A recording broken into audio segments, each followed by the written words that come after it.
Welcome back. ఒక గొప్ప ప్రయత్నం చేసేటప్పుడు ఎన్నో అవాంతరాలు ఎదురవుతాయి.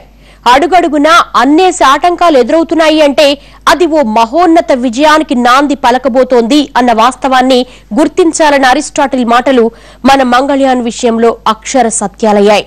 ఆది నుంచి అవాంతరాల పట్టాలపై నడిచిన మంగళయాన్ ప్రాజెక్ట్ గమ్యం చేరిన ఈ 100 రోజుల్లో ఎన్నో విజయాలు సాధించింది.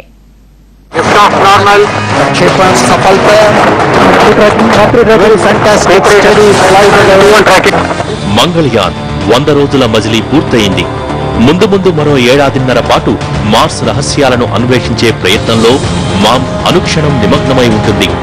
మార్స్ చుట్టూ పరిభ్రమిస్తూ మార్స్ రహస్యాలను ఛేదించేందుకు అహర్నిశలు కృషి చేస్తోంది. ఇందుకోసం తనలో అత్యాధునిక పరికరాలను ఇముడ్చుకుని మార్స్ ప్రయాణానికి సిద్ధమైంది. ఆ పరికరాలతో ఇప్పుడు మార్స్ రహస్యాలను ఒక్కొక్కటే ఛేదిస్తూ వస్తోంది. చూడటానికి మంగళయాన్ సునాయాసంగా గమ్యం చేరుకున్నట్టు అనిపించినా ఈ ప్రాజెక్టులో ఎన్నో ఇబ్బందులు ఎదురయ్యాయి. నిజానికి 2013 జులైలోనే మామ్ ప్రయోగం జరగాల్సి ఉండగా అది కాస్త అక్టోబర్కి వాయిదా పడి అప్పుడు కూడా వైలిన్ తుఫాన్ ప్రభావంతో సెప్టెంబర్లో నిగికెగిసింది. మార్స్ ఆర్బిటార్ మిషన్ అంగారకుడి ఉపరితలాన్ని శోధిస్తూ మార్స్ పై ఉన్న ఖనిజాలు, ఇతర మూలకాలు, వాటి రసాయన స్థితిగతుల్ని అంచనా వేస్తోంది. మార్స్ ఉపరితలాన్ని ఫోటోలు తీయడంతో పాటు రెడ్ ప్లానెట్ పై ఆవరించిన అతి తక్కువ సాంద్రత గల పలుచని వాతావరణాన్ని కూడా అధ్యయనం చేస్తోంది. నిత్యం మార్స్ ఫోటోలను భూమి మీదకు పంపుతోంది. ఇన్ని పనులు ఒకేసారి చేస్తోంది మామ్. అదెలా అనుకుంటున్నారా?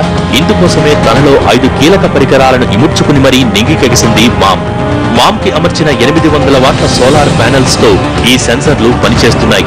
మామ్ మీద ఉన్న సెన్సర్స్ లో కీలకమైనది మిథేన్ సెన్సర్ ఫర్ మార్స్. ఇది మార్స్ ఉపరితలం, వాతావరణంలో మిథేన్ అవశేషాల్ని అన్వేషిస్తోంది. 1 గ్రాము వాయువులో బిలియన్ వంతు మిథేన్ ఉన్నా సమర్థంగా గుర్తించగలగడం దీని ప్రత్యేకత. కేవలం వెలుతురు ఉన్నప్పుడు మాత్రమే పనిచేసే ఈ సెన్సర్ మార్స్ మీద మిథేన్ ఉనికిని ఏమాత్రం గుర్తించినా అక్కడ మొక్కలు ఉండేవన్న విషయం నిర్ధారణ అవుతుంది. ఇప్పటి వరకు నాసా పంపిన మార్స్ రోవర్లు మార్స్ మీద ఈ డేటాలో 30% మాత్రమే శోధించాయి. కానీ ఆ మిగిలిన గుట్టు రాబట్టడమే లక్ష్యంగా పనిచేస్తోంది మామ్. స్ప్రింగ్ అనే ఒక తోకచుక్క అంగారగ్రహాన్ని సుమారుగా 80,000 కిలోమీటర్ దూరం నుంచి మిస్ చేసుకోండి. అయితే అలా ఒక తోకచుక్క అంత దగ్గర నుంచి వస్తున్న సమయంలో నాసా వాళ్ళు పంపించిన మిషన్స్, నాసా ఇంకా యూరోపియన్ స్పేస్ ఏజెన్సీ పంపించిన మిషన్సే కాకుండా భారతదేశం పంపించిన మన ఈ మార్స్ ఆర్బిటర్ మిషన్ కూడా ఆ ఒక తోకచుక్కని కూడా పరిశీలించడానికి, దాని ఇమేజెస్ తీయడానికి చాలా ఇంపార్టెంట్ వర్క్ చేసిందని మనం చెప్పుకోవచ్చు. అయితే ఇప్పటికీ దాని మీద శాస్త్రవేత్తలు పరిశోధన చేస్తున్నారు. ఆ ఒక తోకచుక్క అంగారగ్రహం దగ్గర నుంచి వెళ్తున్నప్పుడు ఈ మార్స్ ఆర్బిటర్ మిషన్ లో మనం పెట్టిన ఈ 5 పరికరాలు కూడా చాలా యాక్టివ్ గా పనిచేశాయి. అయితే ఆ ఒక తోకచుక్క ఒక 90 నిమిషాల పాటు, అంటే అంగారగ్రహం కక్షలో నుంచి దగ్గరకు వచ్చేసి అంగారగ్రహాన్ని వదిలి వెళ్ళడానికి 90 నిమిషాల సమయం పట్టింది. ఆ 90 నిమిషాల సమయంలో మన ఈ యొక్క మార్స్ ఆర్బిటర్ మిషన్ దాన్ని స్టడీ చేయడం జరిగింది. మామ్లో మరో సెన్సర్ పేరు మార్స్ కలర్ కెమెరా. ఇది మార్స్ ఉపరితలాన్నే కాదు, మార్స్ ఉపగ్రహాలైన ఫోబోస్, డెమోస్ లను కూడా ఫోటోలు తీయడంతో పాటు మిగిలిన సెన్సర్లకు కూడా అవసరమైన డేటా ఫోటోలు తీసి పంపుతుంది. ఈ కెమెరా తాను కక్షలోకి అడుగుపెట్టగానే పని మొదలు పెట్టేసింది. 2014 సెప్టెంబర్ 28న ఈ కెమెరా తీసిన మొదటి మార్స్ గ్లోబల్ వ్యూ ఫోటోను భూమి మీదకు పంపింది. మార్స్ ఉపగ్రహాలనే కాదు, 2014 అక్టోబర్ 19న ఏకంగా మార్స్ కి సమీపంలోకి వచ్చిన తోకచుక్కను కూడా ఫోటోలు తీసింది.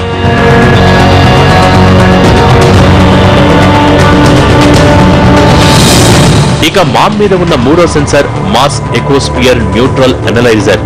దీనిని చంద్రయాన్ 1లో ఉపయోగించిన ఆల్టిట్యూడనల్ కంపోజిషన్ ఎక్స్ప్లోరర్ సెన్సర్ ఆధారంగా తయారు చేశారు.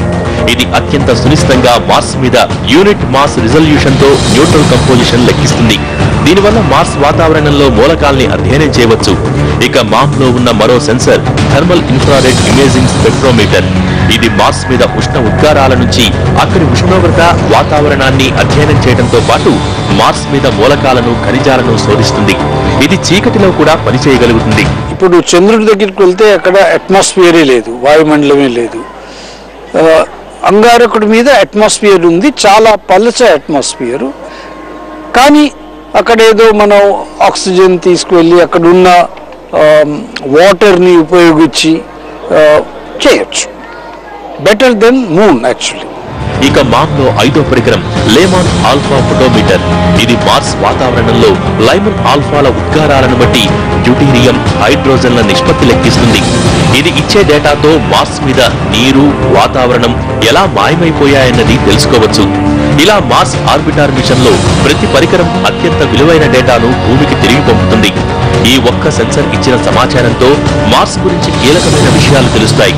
ముఖ్యంగా మార్స్ జీవనానికి అనుకూలమేనా కాదా, గతంలో మార్స్ మీద జీవం ఉండేదా, ఉంటే ఎప్పుడు ఉండేది, ఎలాంటి జీవం ఉండేది, అది ఇప్పుడు ఎందుకు మాయమైంది, మళ్లీ అంగారకుడి మీద జీవరాశిని బతికించగలమా, కనీసం మనలాంటి కొత్త జీవాన్ని తీసుకెళ్లి బతికించగలమా, ఇలా ఎన్నో కీలకమైన ప్రశ్నలకు సమాధానం దొరుకుతుంది.